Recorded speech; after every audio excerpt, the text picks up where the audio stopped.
Hi, I'm Mary Director, and I'm a Fun Stamper's Journey Coach. Let me give you a little information about myself first. I have a blog. It's KreatesKardsJourney.blogspot.com. I have a business website, which is funstampersjourney.com/Mary Director. And I'm also on Facebook, facebook.com/KreatesKardsJourney. And I'll bring this back at the end of the video. Today I want to show you just a cute idea, an easy and inexpensive gift, whether it's for yourself, something you want to do for yourself, something you want to give teacher appreciation, a friend, whatever. I use a lot of Steno notebooks, these little 6x9 notepads. They're relatively inexpensive, but it's fun to do covers for them. So here's the one I most recently made. And then here's one that I did last year for convention for Fun Stamper's Journey. And what I did is I did one for each one of my team members that went to convention. Now when I did this one, you'll notice that I didn't get the paper up into the curled wire here. And today I want to show you how you can easily cover this whole page with cardstock and then decorate however you would like to do. As you can see on this one, I was able to get the paper all the way up in through the coils. And then I used a piece of pool play cardstock and I created the sky. And can you see the difference in the colors there and how it looks like clouds? I'm going to show you how to do that today too, to create this background. So let's get started. I'm going to use a piece of pool play cardstock, 6 inches by 9 inches. I have a standard notebook. I happen to get these at Sam's Club. I think I got 12 of them for $7, so about 60 cents each. It's a really good deal. What you do is you open the book, the notebook, and you gently tear out one of the pages. And you don't want to just rip it out because you want to keep these little tabs or these little circles intact as a guide. Okay, this is upward. So we're going to make sure that's facing up through all this work. I'm now going to lay this directly on top of my 6x9 paper.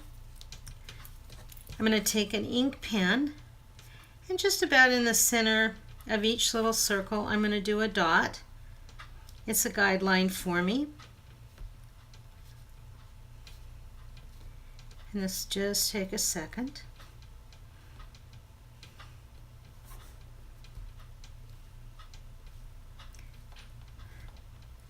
And you want to do it all the way across. You want a dot for every single one.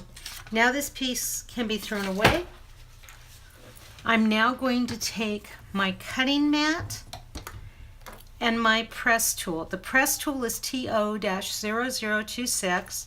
The cutting mat is TO-0082, and they can be purchased as a bundle, BD-0067. Put it on top of my mat.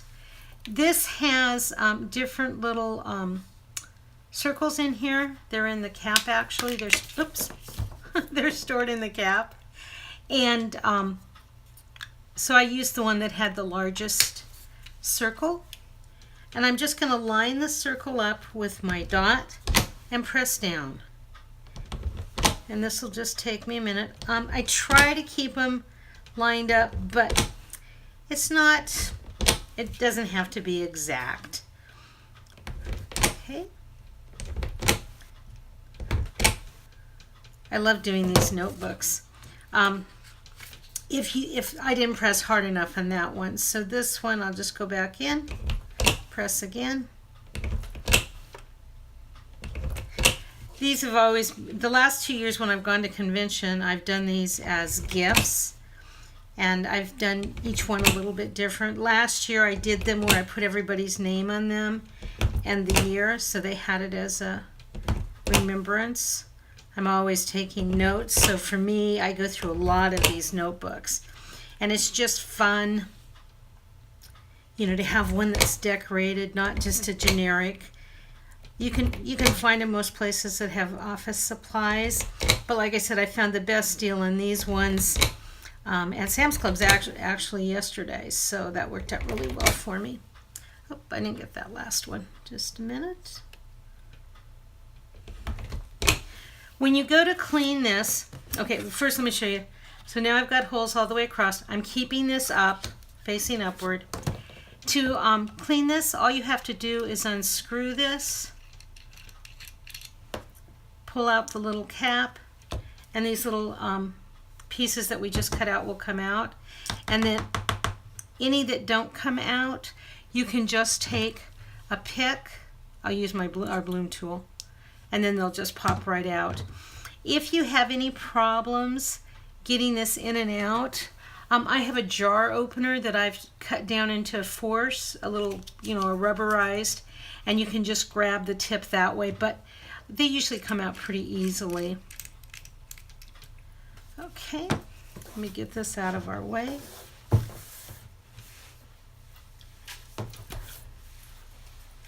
Okay, so now I have this all punched. I'm now going to take our small paper shears, and I'm just going to cut right in the center of every hole.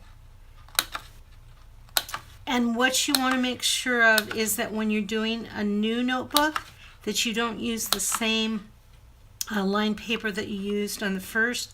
You want to make sure that everything's lined up exact. And so if you take it out of the notebook you're going to make the cover for, then you're guaranteed that everything's going to match up. They're probably pretty close, but you know, why take a chance, and it's only one sheet of paper that you're tossing. Okay, again, we want to keep this facing up. I'm going to bring this over, and then with the bloom tool and just one of the pointy sides, anything, I like using the bloom tool. You could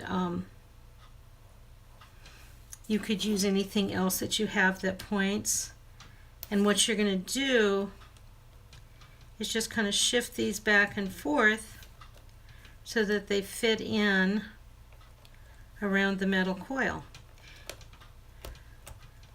And you try and do it carefully so that you don't, you know, rip your cover here. And at this point, it's not glued down. We're just pressing it in.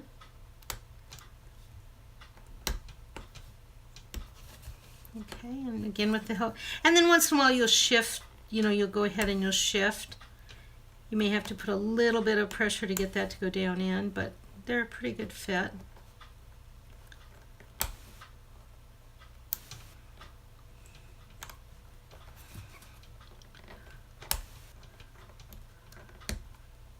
Concentration here. Okay, so now you can see it's pretty close there. Pull it down a little bit. Okay. And then what I do is I bring this up, and you can either put the glue here or you can put the glue here. Either way works. So I'm going to do it this way. I like using our craft glue, and the reason I like the craft glue is because it's wet and it gives me a chance to adjust it here.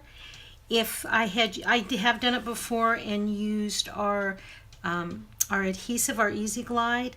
If you do that, the minute it goes down and you apply any pressure, it's stuck. So there's no way you can go in and adjust. So I'm going to come here and I'm going to go as close, you know, pretty close to the edge. Get my pens and stuff out of the way. There's no right or wrong way on the glue. You just want to make sure that you get glue on the edges and that you get glue in the middle part too, so that it's going to get a secure, you know, a secure hold. The main part is this exterior to be sure that you get, you know, the line all the way across around the edges. And again, this is our Journey craft glue. Now you're gently going to bring this up and over, pardon my hand, and then line it up, press, make sure it's lined up, and then I turn it upside down once I know it's lined up, and then I do pressing here so I get firm pressure. And then what I would do is I would turn it over. If there's any excess here, I would use an X-Acto knife and I would cut it off. But this looks like it's pretty good. There's a tiny bit here on the bottom showing of the green. What I could do is I could put washi tape across here to cover that. I must have just been off a fraction of an inch with the you know, with the 6x9 when I cut it. But this is again a 6x9. And what I did is I just took the top sheet of paper, I gently pulled it out, marked the up, and then, you know, went ahead and marked it, cut it. Now let me show you how you can create the sky look. All you need is a circle, scallop circle. I used our 2-inch cartridge, and it's a scallop circle. You only need to buy one handle, and this just slides on, and then cut it out of whatever color cardstock you want. I have Pool Play paper. I'm also going to use Pool Play ink, and I'll just show you just part of this. I won't do the whole thing. Let's do it on this side. I just have one of our sponges, and I just start sponging the edge. And you can see the very start of the clouds. Wait a minute, let me see here, make sure. See how you can see the start of the cloud? And so as I do this, I'm going to change the position of the scallop. And I'm going to apply different pressure. But by going in and doing this across the whole thing, this whole cover, I'm creating the look of a sky and clouds. And I just thought this Coils and Curls die set that's going to be on the retirement list as of May 1st was perfect. You know, to have a hot air balloon in the middle, and then to use our Follow Your Dreams embellishments, which are the hot air balloons that are in the current spring into summer catalog, as you know, as an accent. Okay, so that's all I'm going to show you in this one. I went in, I did the full cover, creating the clouds, the before and the after. I used the Coils and Curls stamp set, which is SS05-03. I put a red dot on this so I know it's going to retire. It's on the retirement list as of 1 May. There's a matching die set, Coils and Curls die set of 3 dies, DI-0358. And if you buy this as a bundle, it's BD-0277. So what I did is I stamped the image, I die cut it out.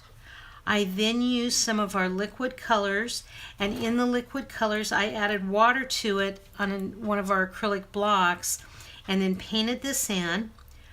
Once it was dry, don't do it while it was wet, but once it was dry, then I covered the whole hot air balloon with our Journey glaze and allowed it to dry. So I have the hot air balloon here on the cover, and then I've attached the embellishment ones, which are, as I said, the Follow Your Dreams, and I put those here and here as an accent. And then if I wanted, I could put someone's name down here, or I could stamp a sentiment. I could draw in a little seagull up here, or put in a little bird. Lots of things you can do. So many options with these covers. They're quick and easy to do. Hope you enjoyed my video today. If you'd like to make a purchase, it's funstampersjourney.com/MaryDirector.